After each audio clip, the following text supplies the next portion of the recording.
Hi, you're watching Bread and Roses, a weekly political social television magazine on New Channel TV. I'm Maryam Namazie, and I'm presenting this week's program with my wonderful co-host Bahram Soroush. Hello.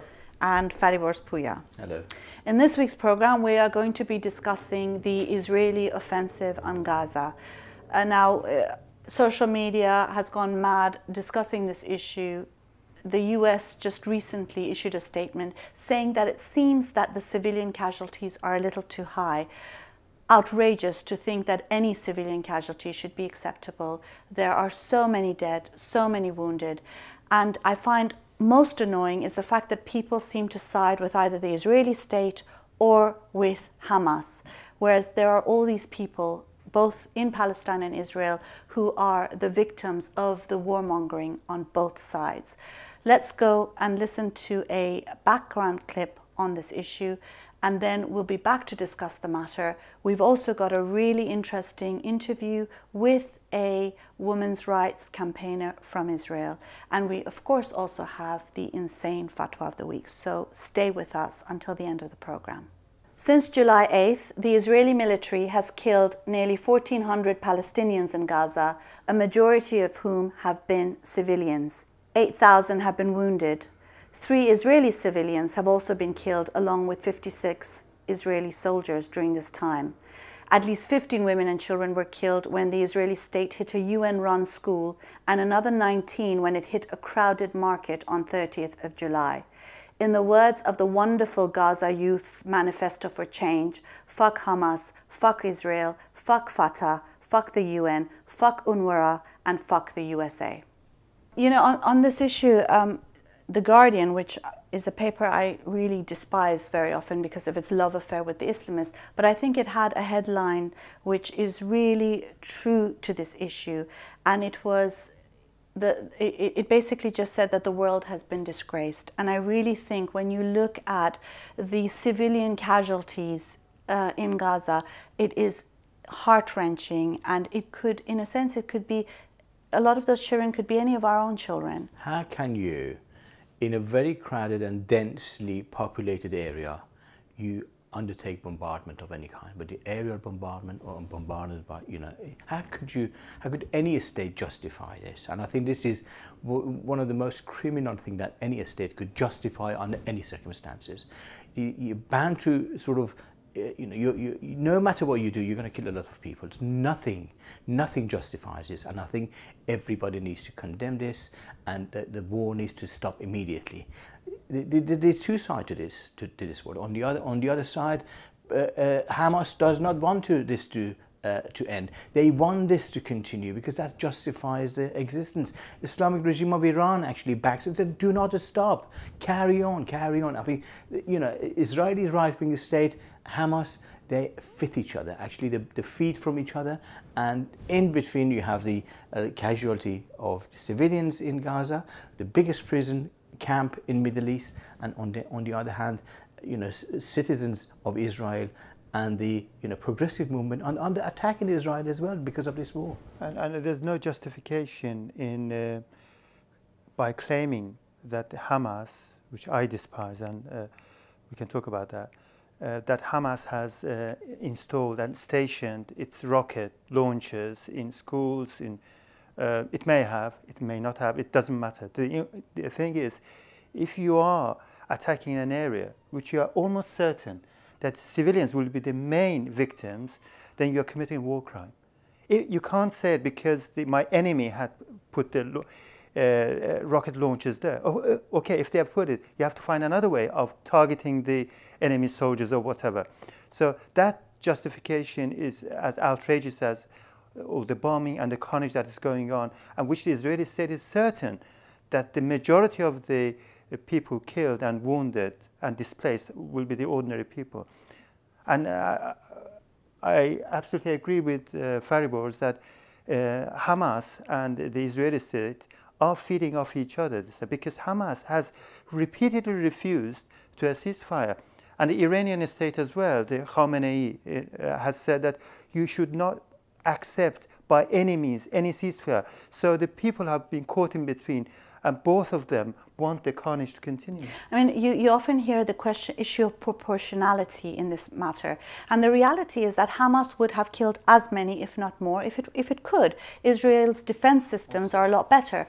The point, though, is that one civilian is one too many. The UN has said that Israel might have committed war crimes. I think it's certain that they've committed war crimes.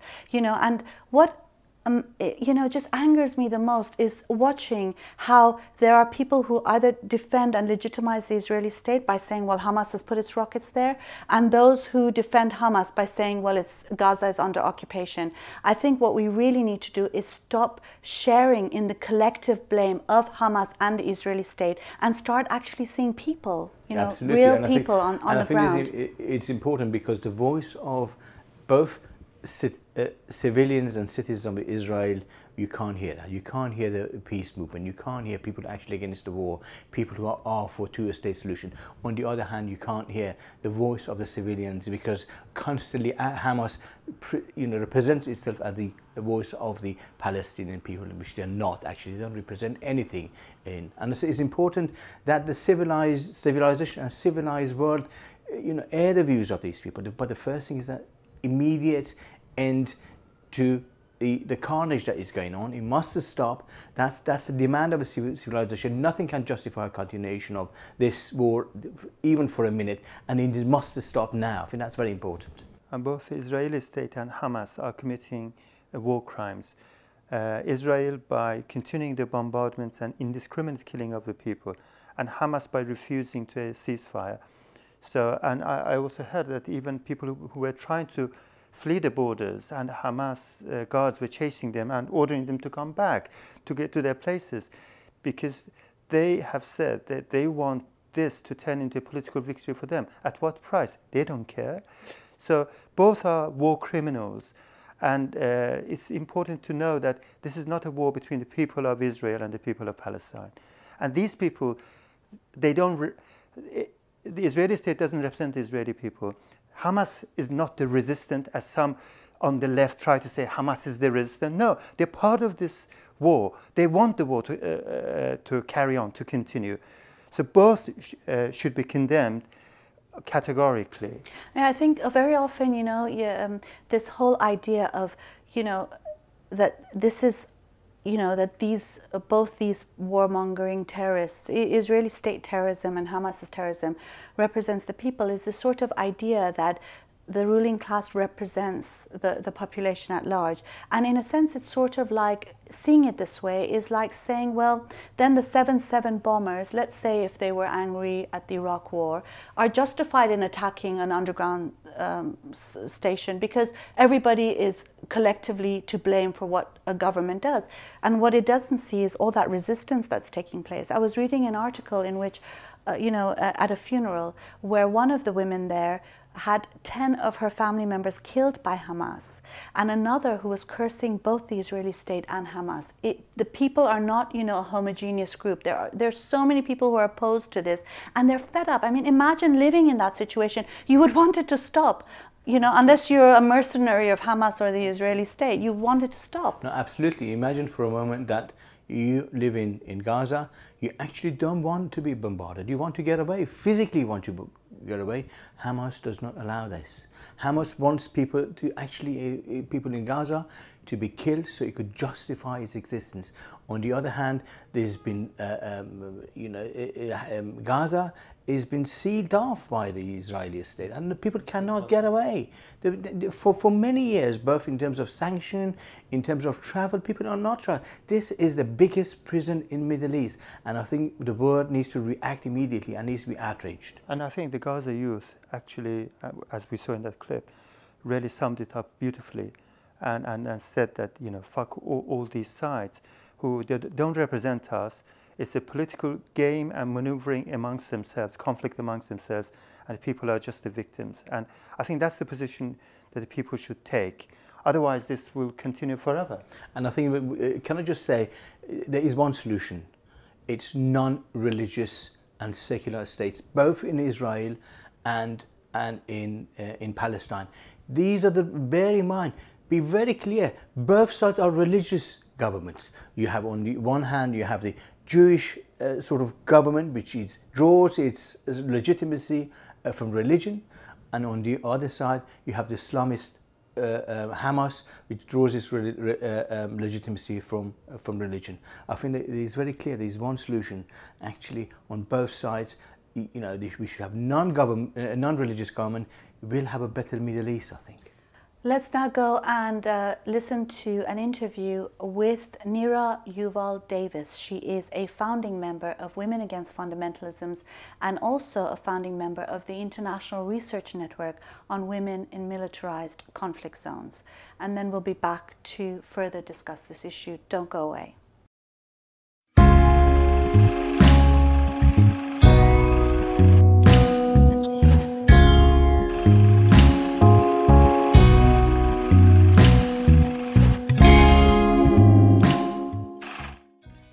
Thank you so much for joining our program, Nira Yuval Davis. It's a pleasure to have you here with us. It's a pleasure to be here. Yeah. Thank you. I wanted to ask you obviously about the Israeli-Palestinian issue, you know, the human tragedy that's unfolding on everybody's television screens. I'd like to know your feelings on that. Yes, it is a human tragedy, and it's more than that. And obviously it's important to emphasize that it is not something that started now, or even at 67, or even at 48. This is something that has been going on in different ways, and not to the terrible and horrible way that it is now, but it was always in many ways horrible, since the beginning of the settler colonial project of the Zionist movement. The Zionist movement sought to solve the so-called Jewish problem in terms of the terrible persecution and anti-Semitism, and what culminated in the extermination and genocide of Jews under the Nazis, and before that in various pogroms in East Europe. But of course, they did it in the form that was popular during that time of settler colonialism. And in a way, the indigenous people, in this case the Palestinians, were completely invisible. Or when they were visible, there were all kinds of assumptions that either they will disappear, or they will by assimilation, or like in the utopian Alt-Neuland romance of Herzl, that they will be willingly a second-rate citizen. So this is when it all kind of started. But what is happening now in Gaza is, of course, the latest manifestation and the whole evolution and various dislocations that this conflict has happened during more than 100 years, and with all its national, regional and global implications. I mean, in a sense, when you look at this issue, you often find people either siding with the Israeli state or siding with Hamas and the Islamists, whereas in fact there are so many people who are opposed to both and who want real peace. Yes, I mean, we should not forget that the birth of Hamas was by the security service, held and supported by the security services of Israel, the same way the Taliban was birthed and supported by the CIA, because they thought that this old British imperial note of divide and rule is going to be the best weapon in order to weaken the PLO and divide the Palestinian resistance. Unfortunately, they succeeded too well, but what of course they didn't, in this kind of racist kind of superiority, they didn't kind of think that the Hamas and the Palestinians in general are not just puppets. They have their own agency, and of course they were using the support that has been given to them in order to promote their own project, which is of course Muslim fundamentalism. And unfortunately now this is a very wide and rising political project of belonging and of invasion, and we see for the first time in the history of the Middle East, we see a series of territorial controls by Muslim fundamentalists comes from the ISIS in Syria and what is happening in Iraq and what is happening in Libya. So we cannot just, and of course all the ongoing fights in Egypt. So we cannot see the role of Hamas in Gaza in an isolated way. And this is one of the reasons that once the Palestinian Authority and the PLO were willing to have a unity government with the Hamas, Israel became so scared by it. And in a way, what is happening now is a direct result to the Israeli government being absolutely determined not to facilitate this unity government. And in this sense, they achieved this immediate goal, but at what cost?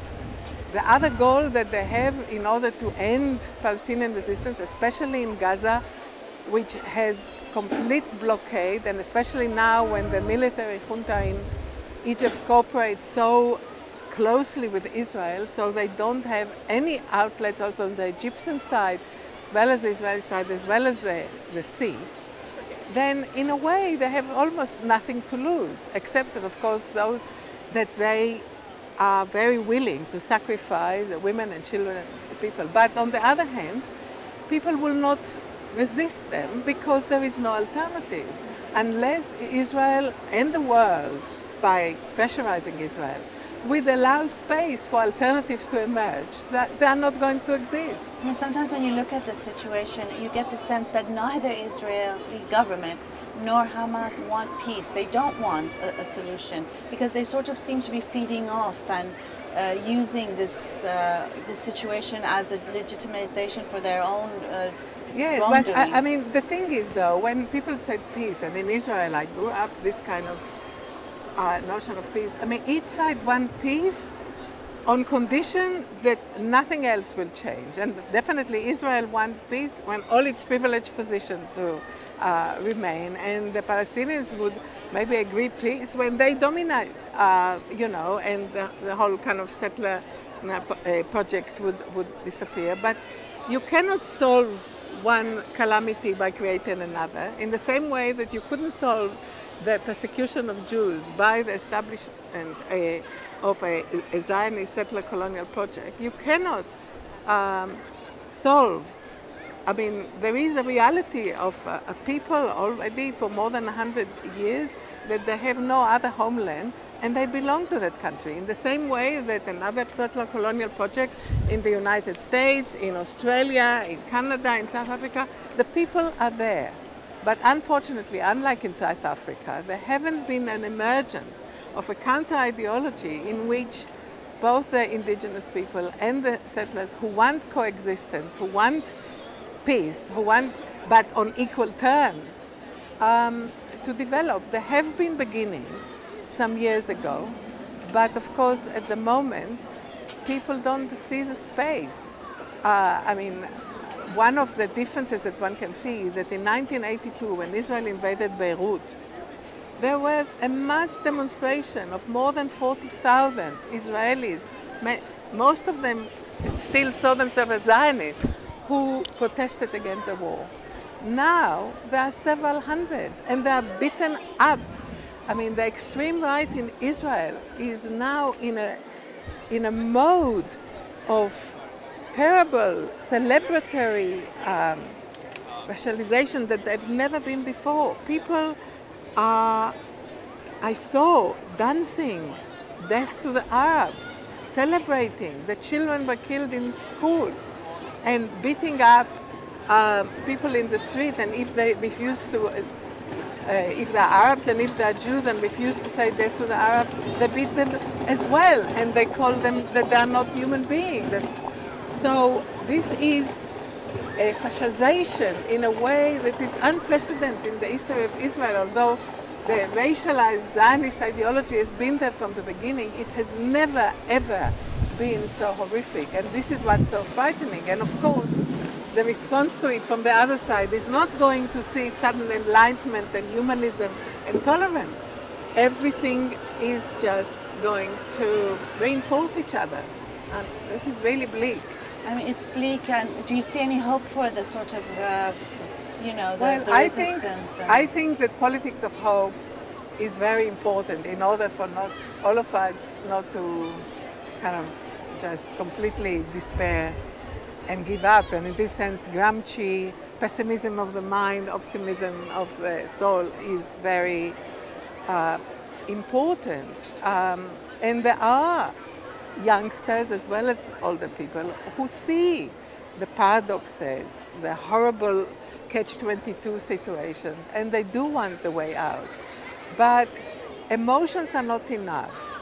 You need to have some kind of a lever of power to be able to change it. And this is why, unfortunately, only the superpowers are going to be able to put enough pressure on Israel in order to do it. I mean, but today there was declaration of 72 hours so-called humanitarian ceasefire that was broken by both sides after 2 hours.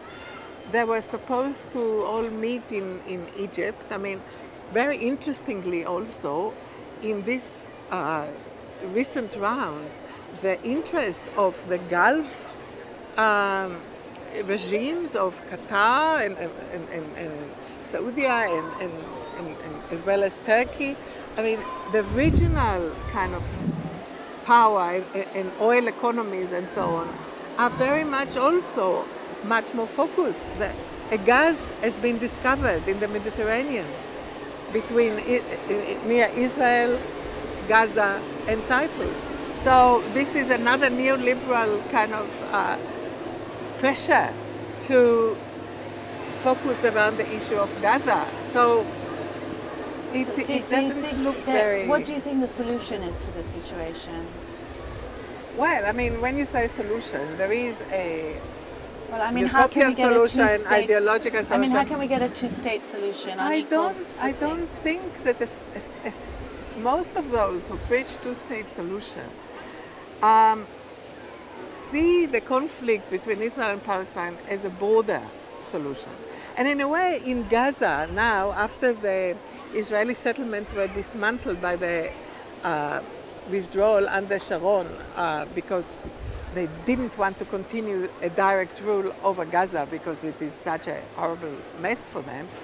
So it does look as if it's a territorial conflict, although what Israel is now done, the so-called buffer zone, is already more than a third of this very tiny territory of Gaza in which millions live. So this in itself is horrible. But 20% of Israeli citizens are Palestinians.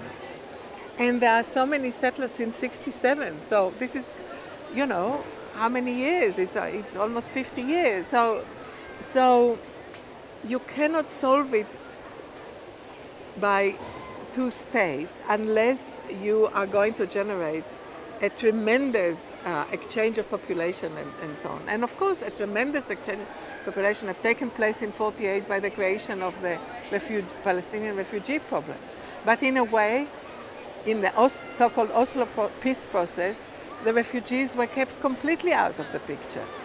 So where are they going to live?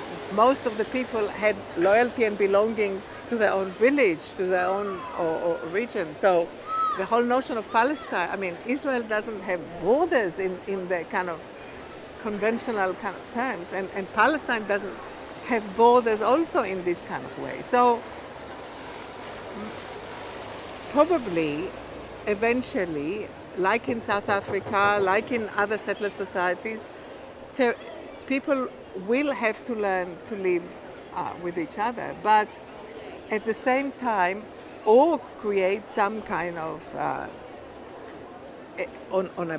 an equitable and agreed process of fair. But this was going to reinforce such racializations. But at the moment, the underlying conditions for either solution do not exist. You need a process of rapprochement in which some trust will be built. And there was an historical window of opportunity after the first Gulf War in the Madrid conference in which Israel for the first time realized that they cannot solve the issue in a military way, in which they realized that United States is their ally, but in the Gulf War they were embarrassed by them. They forbade them to fight. They just put them in these shelters from the gas and so on. So then there was an opportunity, but the negotiation started in Washington, and then in the back rooms in Oslo, they did a parallel process in which peace was used as a continuation of war in order to crystallize Israeli domination over the Palestinians. And as we all know, eventually all this broke down, and with it, the beginning of trust and the beginning of hope. And broken trust and hope are much more difficult to reestablish. So in some way, when we were all a bit more innocent before the beginning of the Oslo process, it was easier than now. But of course, eventually, we are part of history, so there will be some kind of a resolution, even if this resolution would be the continuation of Israel as a warfare society, the continuation of the Palestinian society as a refugee society. But what you call solution is very rarely, there is no end of history in which, like in a chess game, when it's finished, it never finishes. It always continues to move and metamorphose in a way that all too often for us on the left and feminist and anti-racist and anti-fundamentalist is not what we would like to see or what we struggle to see. I mean, but that's one of my down moments, yeah. Okay, thank you very much. Okay.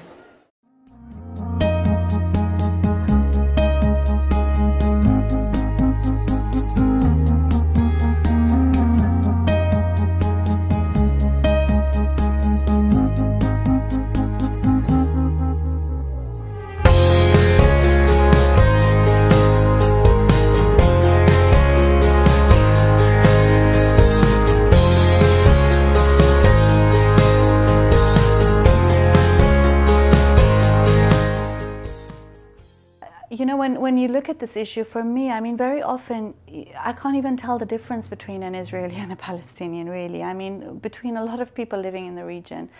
And in a sense, you think that it's just really a lottery of birth, that someone ended up being Palestinian, another one ended up being Israeli.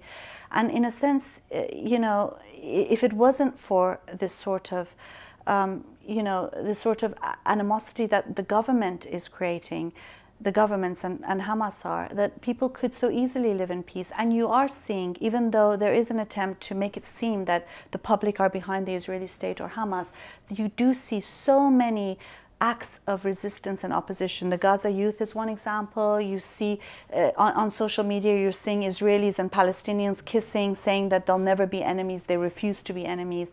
And I think, you know, we need to start legitimizing that resistance rather than legitimizing Hamas and Israel, because that's how we're going to see a beginning to the end of this conflict. And I agree. I think the voice of people of Israel is not properly heard.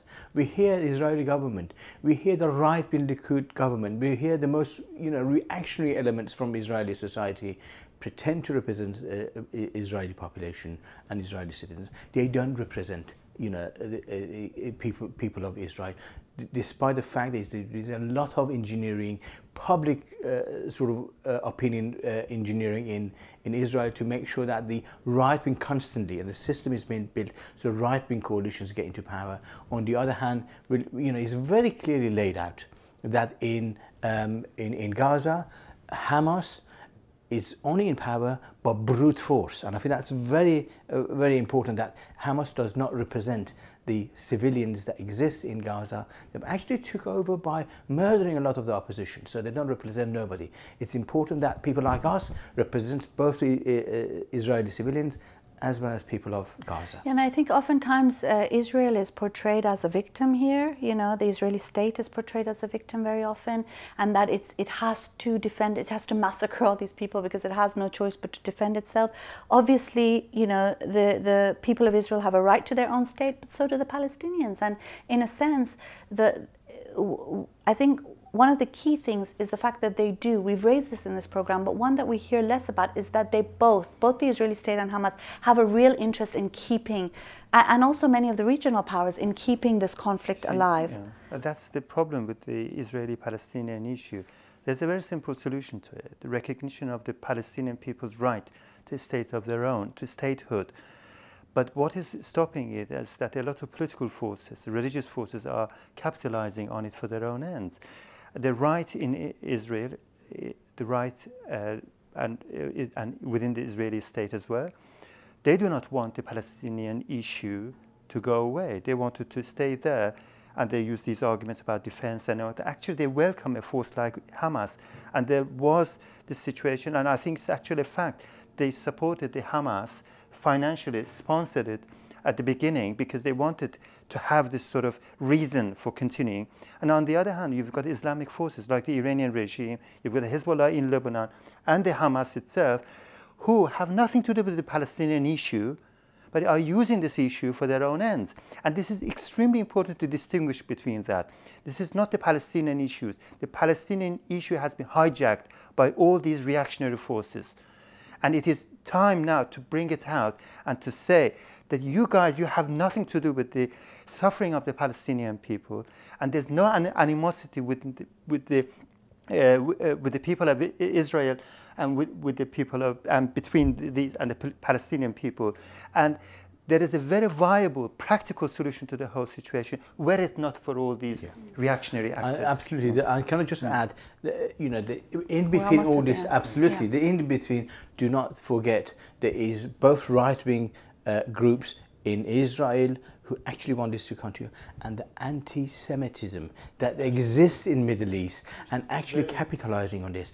And it's very important that this force, and also in Europe, there are a lot of anti-Semitics who actually support this situation because they want to blame the Jews and the Jewish. And I think that's very important that to condemn anti-Semitism that exists. And you know, one of the things is there is a huge peace movement in Israel, and recently they're being attacked by the far right. And unless we come to their aid and in support of them and solidarity with them and people in Palestine, we're not going to see an end to this. So, do tell us what you think about this issue. We've reached the end of our program. Before we go, we have our insane fatwa of the week.